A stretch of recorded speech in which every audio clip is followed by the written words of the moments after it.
چل دیے تم آنکھ میں اشکوں کا دریا چھوڑ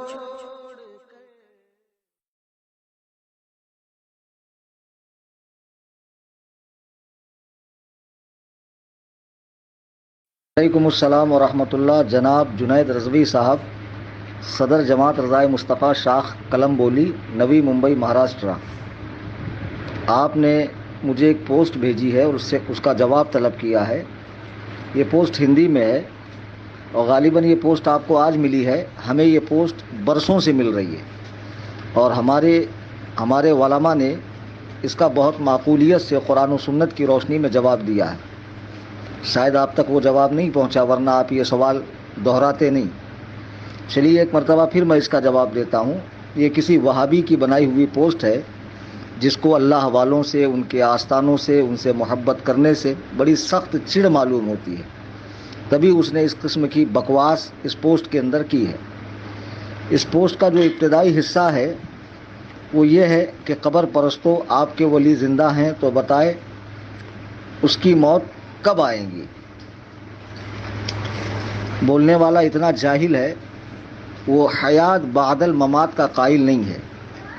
اس خبیث سے کہنا کہ جب وہ داخل اسلام ہوا تو اس نے یہ پڑھا نہیں والبعث بعد الموت، کہ ہم موت کے بعد اٹھائے جائیں گے، موت کے بعد زندگی کے سب قائل ہیں۔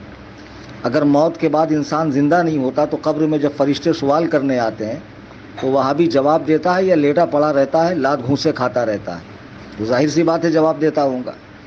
اگر انسان مر جاتا ہے، اس کو کوئی بات کا احساس نہیں ہے، تو پھر جب اسے عذاب ہوگا تو تکلیف کیسے ہوگی؟ اگر اسے ثواب ملے گا تو راحت کیسے محسوس کرے گا؟ اور خود قرآن کریم سے مرنے کے بعد کی زندگی کا ثبوت ہے۔ اللہ فرماتا بل احیاء عندہم یرزقون، بلکہ وہ زندہ ہیں اور رزق بھی دیے جاتے ہیں۔ بلکہ تمہیں ان کی زندگی کا احساس نہیں ہے کہ وہ کس طرح زندہ ہے، آپ سوچ نہیں سکتے ہیں۔ اور اللہ کے نبی فرماتے ہیں قبرستان سے گزرو تو سلام کرو السلام علیکم یا اہل القبور، تو قبر والے تمہارا جواب دیتے ہیں۔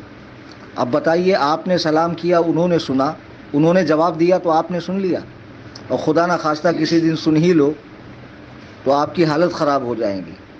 تو معلوم پڑا کہ قبر والے ہم سے زیادہ سنتے ہیں۔ اللہ کے نبی فرماتے ہیں کہ مردے تمہاری قدموں کی آہٹ کو بھی سنتے ہیں اور آنے والوں کو پہچانتے بھی ہیں، اسی لیے قبروں پہ جانا چاہیے، اصالہ ثواب کرتے رہنا چاہیے۔ بہرحال میں اس پوسٹ کا جواب دے دوں۔ اس پوسٹ میں پہلے تو ایک قرآنی آیت ہے، اور قرآنی آیت یہ ہے کہ کل نفس ذائقۃ الموت، ہر نفس کو موت کا مزہ چکھنا ہے۔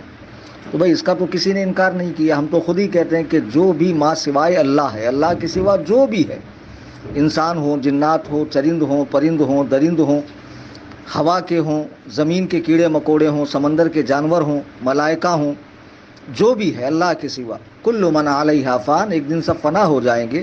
وَيَبْقَى وَجْهُ رَبِّكَ ذُو الْجَلَالِ وَالْإِكْرَامِ، باقی رہنے والی ذات صرف اللہ کی ہے۔ تو جب ہم نے اس سے انکار ہی نہیں کیا تو یہ آیت ہمارے رد میں پیش کرنے کا کیا مطلب ہے؟ اس عقل کے اندھے، شکل کے گندے، دیو کے بندے وہابڑے سے پوچھو کہ اس آیت کا ہم نے انکار کب کیا ہے۔ اب آئیے اس کی دوسری بات کو دیکھتے ہیں۔ یہ خبیث شخص کہتا ہے قبر کو سجدہ کرنا حرام ہے، تو اس سے پوچھئے کہ ہم نے قبر کو سجدہ کرنا کب جائز کہا ہے؟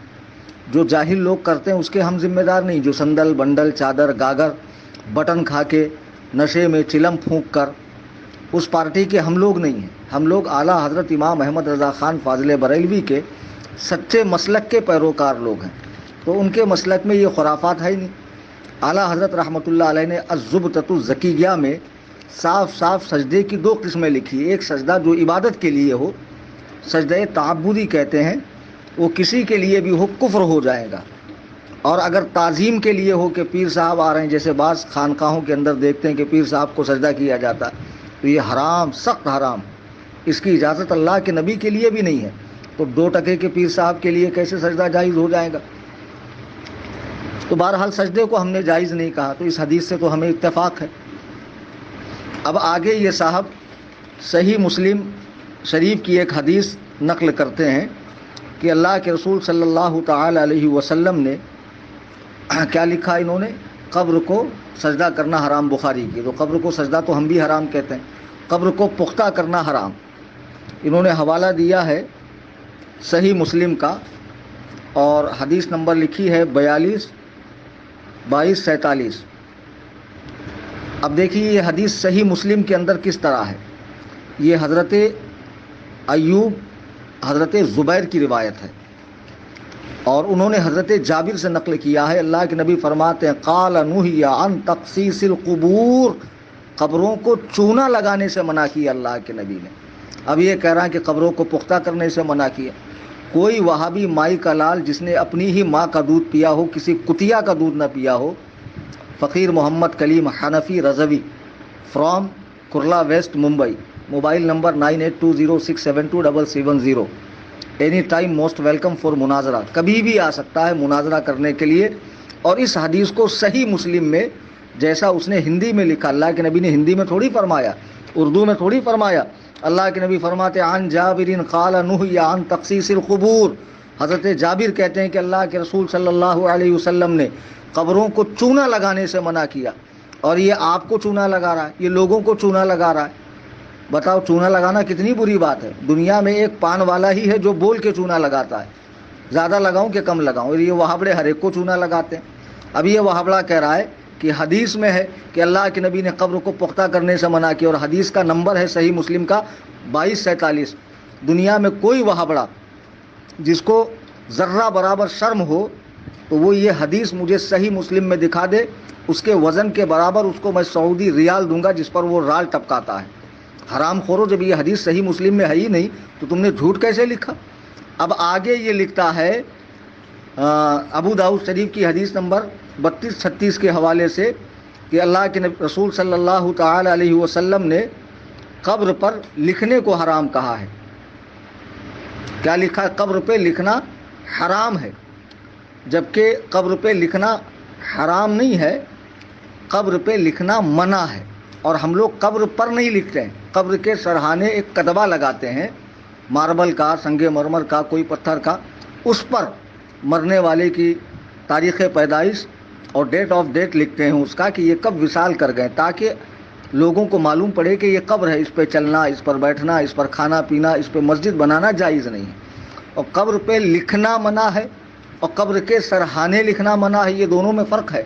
اور یہ صاحب نے تو گھر سے شریعت بنا دی، لکھ دیا کہ قبر پر لکھنا حرام ہے۔ چلو دنیا کا کوئی وہابی یہ الفاظ اللہ کے نبی صلی اللہ تعالی علیہ وسلم کی زبان سے مجھے حدیث کی کسی کتاب میں دکھا دے، بخاری، مسلم، ترمذی، ابن ماجہ، ابو داؤد، سنن نسائی، حدیث کی ان 6 صحیح کتابوں میں، یا کسی اور کتاب میں بھی دکھا دے، مصنف عبد الرزاق، مصنف ابن ابی شیبہ، مسند ابی اعلیٰ وغیرہ، کسی بھی کتاب میں دکھا دے، ایڑیاں رگڑ رگڑ کے مر جائیں گے، لیکن قیامت کی صبح تک وہ لوگ یہ حدیث دکھا نہیں سکتے کہ اللہ کے رسول نے قبر پر لکھنے کو منع کیا ہے، حرام کہا ہے۔ پہلی بات تو حرام کا لفظ نہیں ہے، قبر پر لکھنا منع ہے۔ ہم لوگ قبر پر نہیں لکھتے ہیں، قبر کے سرہانے لکھتے ہیں، اور اس نیت سے لکھتے ہیں تاکہ آنے والوں کو شناخت ہو جائے کہ یہ قبر ہے، یہ مسلمان کی قبر ہے۔ اور آگے اس نے کیا لکھا ہے؟ قبر پر موم بتی دیے جلانا حرام ہے، سنن نسائی کا حوالہ دیا ہے۔ تو اللہ کے بندو، ہم خود بھی تو اس چیز سے منع کرتے ہیں۔ اعلیٰ حضرت رحمۃ اللہ تعالی علیہ کی کتابیں پڑھو، فتاوی رضویہ، انہوں نے قبر کے اوپر موم بتی جلانا، اگربتی جلانا، آگ جلانے کو منع کیا، چونکہ یہ جہنم کی چیز ہے۔ ہمارے علماء بھی منع کرتے، جب یہ کام ہم کرتے ہی نہیں ہے، چند اوباش قسم کے لونڈے جن کو نماز روزے سے کام نہیں ہے، ڈھول تاشے کی دھن پر چرس گانجے کا سٹا مار کر اگر قبروں کے ساتھ یہ کام کرتے ہو تو یہ ان لونڈوں کا قصور ہے، نہ کہ ہمارا قصور ہے۔ ہم نے کب جائز کہا اس چیز کو کہ قبروں پر آگ جلانا جائز ہے؟ تو اس سے تو ہم اتفاق نہیں کرتے۔ آگے اس نے لکھا ہے کہ قبر پر عرس کا میلہ لگانا حرام، اور حدیث کا حوالہ دیا ہے 2047، قبر پر عرس کا میلہ لگانا حرام۔ اب اس پر بھی میں وہابی دنیا کے تمام علماء کرائم، ان کے علماء کرام تو ہوتے نہیں ہیں، سب سالے کرائم کرنے والے الو ہوتے ہیں ان کے اندر، تو پوری دنیا وہابیت دیوبندیت کے علماء کرائم کو مناظرے کا چیلنج دیتا ہوں کہ اگر ہو ان کی ماں نیک اور باپ ایک، سمجھ رہے ہو؟ تو میرے مناظرے کا چیلنج قبول کر لو اور عرس کا لفظ حدیث کے اندر دکھا دو. حرام خورو، جس حدیث کو تم نے یہاں پیش کیا ہے 2047 کو، وہاں پر یہ بات موجود ہی نہیں ہے. اللہ کے رسول صلی اللہ تعالی علیہ وسلم نے ایسا فرمایا ہی نہیں ہے. چونکہ تم تو خود کہتے ہو کہ عرس، یہ ساری چیزیں مولانا احمد رضا خان نے بریلی سے شروع کی. جب یہ 150 سال پہلے شروع ہوئی تو 1500 سال پہلے اللہ کے نبی نے کیسے فرمایا کہ قبر پر عرس کا میلہ لگانا حرام؟ آپ تو خود کہتے ہو نا کہ یہ بریلی سے شروع ہوا ہے، اور بریلی سے جب شروع ہوا تو پھر یہ حدیث میں یہ الفاظ کیسے آ گئے؟ تو آپ کی ذمہ داری ہے کہ آپ ہمیں یہ حدیث دکھاؤ 2047 کے اوپر. میں آپ کو بتاتا ہوں وہاں کیا حدیث ہے. وہاں حدیث یہ ہے 2047 کے اوپر جو تم نے پیش کی، وہ حدیث ہے ہی نہیں. وہاں حدیث یہ ہے کہ اللہ کے رسول صلی اللہ تعالی علیہ وسلم ارشاد فرماتے ہیں کہ اے اللہ، مدینہ والوں کے ناپنے کے پیمانے میں برکت عطا فرما، ان کے سا میں برکت عطا فرما، ان کے مد میں برکت عطا فرما. یہ حدیث ہے. اور بھائی صاحب کہہ رہے ہیں کہ عرس کا میلہ لگانا حرام ہے. ابے مدرسے میں پڑھنے جاتے ہو کہ گھاس چھیلنے جاتے ہو؟ ہاں، کتنے بڑے گھامڑ ہو تم لوگ. حدیث قرآن کے نام پر اتنی بڑی بڑی پھینکتے ہو. اگر مودی بھی تمہاری پھیکم پھاک کو دیکھ لے تو شرما کے مکھی کے پیشاب میں ڈوب کے مر جائے گا. اتنے بڑے حرام خور وہابڑے ہیں اور جھوٹ بولتے ہیں کہ حدیث میں عرس کا لفظ ہی نہیں ہے، اور اپنی طرف سے اٹھا کے ٹھیل دیا کہ حدیث میں لکھا ہے کہ عرس کرنا حرام ہے. عرس کرنا بالکل جائز ہے. جس تاریخ کو اللہ والے وفات کرتے ہیں اس تاریخ کو ان کی قبر پہ سندل لگانا، غسل دینا اور چادر صلاۃ و سلام پڑھتے ہوئے لے جانا، لا کر چڑھانا بالکل جائز ہے. اگر کوئی مائی کا لال وہابڑا اسے حرام کہتا ہے تو میں نے اوپر اپنا نمبر دیا ہے، آ کر ہم سے مناظرہ کر لے. اب آگے کیا بکواس کیا کہ قبر پہ لکھنا حرام ہے، اس کا جواب میں نے دیا. موم بتی کا جواب دیا، عرس کا جواب دیا. اب اس کے آگے لکھتا ہے قبر پر مجاور بن کر بیٹھنا حرام ہے، اور حدیث کا حوالہ دیا ہے 33-25. تو یہ حدیث صحیح مسلم میں اس مقام پر موجود ہی نہیں. جب تم کہتے ہو کہ یہ سب ہندوستان میں شروع ہوا، عرس کرنا، مجاور بننا، چادریں چڑھانا، تو اللہ کے نبی نے 1500 سال پہلے کیسے فرمایا کہ قبروں پر مجاور بن کر بیٹھنا حرام ہے؟ تو یہ حدیث آپ مجھے دکھا دو. یہ حدیث مسلم شریف میں اس مقام پہ موجود ہی نہیں ہے. وہاں دوسری حدیث موجود ہے. یہ بھی میرا چیلنج آپ نوٹ کر لیں. اب آگے ان صاحب نے لکھا قبر کی طرف رخ کر کے نماز پڑھنا حرام ہے. یہ حدیث بھی جو حوالہ انہوں نے دیا ہے صحیح مسلم کا 22-50. قبر پر نماز پڑھنے کو ہم لوگ بھی حرام کہتے ہیں. آئی سمجھ میں بات؟ نماز اللہ کی عبادت ہے. البتہ قبر سے فاصلے پر اللہ کے لیے نماز پڑھی جائے قبلہ کی طرف رخ کر کے، اور آگے کہیں قبر آتی ہو تو اس میں کوئی مذائقہ نہیں ہے. آپ جس مسجد میں نماز پڑھتے ہیں اس مسجد سے کعبے کے بیچ میں لاکھوں کروڑوں قبرستان آتے ہوں گے، ہزاروں لوگوں کی قبریں آتی ہوں گی. تو آپ نے کیا ان قبروں کی نیت کی ہے؟ آپ تو نیت کرتے ہیں منہ میرا طرف کعبہ شریف کے. اب سامنے تو مسجد امام صاحب کھڑے ہوئے ہیں، اور امام صاحب کا پچھلا حصہ آپ دیکھ رہے ہیں. اس کے آگے دیوار ہے، اس کے آگے سڑکیں ہیں، ایئرپورٹ ہے، بہت کچھ ہے. لیکن آپ کی نیت قبلے کی طرف ہے، تو آپ کی نیت پر نماز ہو رہی ہے. تو ٹھیک قبر کے سامنے قبر کے لیے نماز پڑھنا یہ ہم بھی حرام کہتے ہیں. اگر ہم نے جائز کہا ہو تو ہماری کسی کتاب کے اندر دکھا دو. اب اس کے بعد یہ آخری بکواس کرتے ہیں قبر پر ذبح کرنا حرام ہے، مرغا، بکرا، گائے وغیرہ. ابو داؤد شریف 32-22. آپ نے دیکھا وہابی نے کیا لکھا کہ قبر پر ذبح کرنا حرام ہے، اور آگے کیا کیا لکھا؟ مرغا، بکرا اور اسی طریقے سے گائے وغیرہ بہت کچھ لکھا ہے اس کے اندر. تو اب میں تمام وہابیوں سے کہنا چاہوں گا ذرا وہ مرغے کا لفظ حدیث کے اندر دکھا دیں. حدیث کیا ہے میں آپ کو بتاتا ہوں. ابو داؤد شریف کی حدیث ہے 32-22. اللہ کے نبی صلی اللہ علیہ وسلم فرماتے قال عبد الرزاق کان یعقرون عند القبر بقرۃ او شاء. اللہ کے رسول صلی اللہ علیہ وسلم فرماتے لوگ زمانے جاہلیت میں، یعنی کفر کے زمانے میں، جب اسلام نہیں آیا تھا اس زمانے میں قبر کے پاس جا کر گائے بکری وغیرہ ذبح کیا کرتے تھے.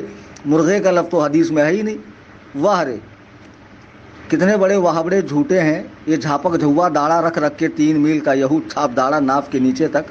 حرام خور لوگ ممبروں پر بیٹھ کر جھوٹ جھوٹ بولتے ہو اور لوگ حدیث قرآن کے نام پر تمہاری پڑیا ہضم کر لیتے ہیں. سوچتے ہیں اتنے بڑے مولانا ہے, اتنا بڑا داڑا رکھا ہے تو صحیح بولیں گے. سن لو, سنڈاس پہ چاندی کا ورق لگانے سے اصلیت نہیں بدلتی ہے. ورق ہٹا کے اندر کا سنڈاس دیکھو کیا ہے. تم کو کوئی جنت الفردوس کی بوتل میں پیشاب دے دے تو تم ملو گے بدن پہ بوتل جنت الفردوس کی ہے. ابے عقل کے اندھے یہ تو دیکھ اندر مال کون سا ہے. اس نے صرف داڑھا رکھا ہے, ٹوپا لگایا ہے, نماز پڑھ پڑھ کے ماتھے پہ شامی کباب بنا لیا ہے, لیکن یہ حرام خور حدیث قرآن کے نام پہ جتنا جھوٹ بول رہا اس کو کون پکڑے گا. کوئی بھی وہابڑا حرام زادہ, میں نے اوپر اپنا نمبر دیا ہے, ایڈریس دیا ہے, اگر صحیح وقت میں پیدا ہوا ہے, بے وقت نہیں پیدا ہوا ہے, سمجھے, اور پورے محلے کی کوششوں سے نہیں پیدا ہوا ہے تو آئے اور آ کر مجھ سے مناظرہ کر لے. حدیث میں مجھے مرغے کا لفظ دکھا دے.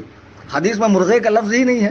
اللہ کے رسول صلی اللہ علیہ وسلم فرماتے ہیں جہالت کے زمانے میں جب لوگ کافر تھے تو اپنے کافر باپ داداؤں کی قبر پر وہ اس طرح جا کر کرتے تھے کہ ان کی قبروں پر گائے بکری وغیرہ ذبح کرتے تھے. گائے اور بکری کا ہی لفظ ہے, نہ اس میں بیل کا ہے, نہ اونٹ کا ہے, نہ سانڈ کا ہے, نہ مرغے کا ہے, نہ انڈے کا ہے. اللہ کے نبی فرماتے لا عقر فی الاسلام عن انس قال قال رسول اللہ صلی اللہ علیہ وسلم لا عقر فی الاسلام. اللہ کے نبی فرماتے اسلام میں عقر نہیں ہے, یعنی کفار کی قبروں پہ جا کر بکریاں ذبح کرنا اور گائے ذبح کرنا یہ اسلام میں نہیں ہے. کیوں؟ کانوا یعقرون عند القبر بقرۃ او شاۃ. زمانہ جاہلیت میں کفر کے زمانے میں لوگ اس طرح کام کرتے تھے. اب ہم لوگ جو نیاز لے کر جاتے ہیں جس کو ہمارے مہاراشٹر میں کندوری کہتے ہیں, تو ہم لوگ اسے اللہ کے نام پر ذبح کرتے ہیں اور پھر فاتحہ ہوتی ہے, اس کا ایصال ثواب اللہ حوالے کو کیا جاتا ہے, پھر وہ غریبوں کو, مسکینوں کو, محتاجوں کو کھلایا جاتا ہے. اگر یہ حرام ہو تو کوئی بھی وہابڑا مجھے ثابت کر دے. باتیں بہت ہے, لمبی چوڑی تقریر ہو سکتی ہے. مختصر میں آپ حضرات اتنا ہی سمجھ جائیے کہ یہ پوسٹ سراسر جھوٹ کا پلندہ ہے اور اس میں سوائے جھوٹ کے کچھ نہیں ہے, اور قرآن حدیث کے نام پہ صرف بکواس کی گئی ہے. سنی مسلمانوں کو ٹارگٹ کیا گیا ہے. اللہ ہمیں وہابیوں کی شرارت سے, ان کے فتنے سے محفوظ فرمائے. آمین ثم آمین.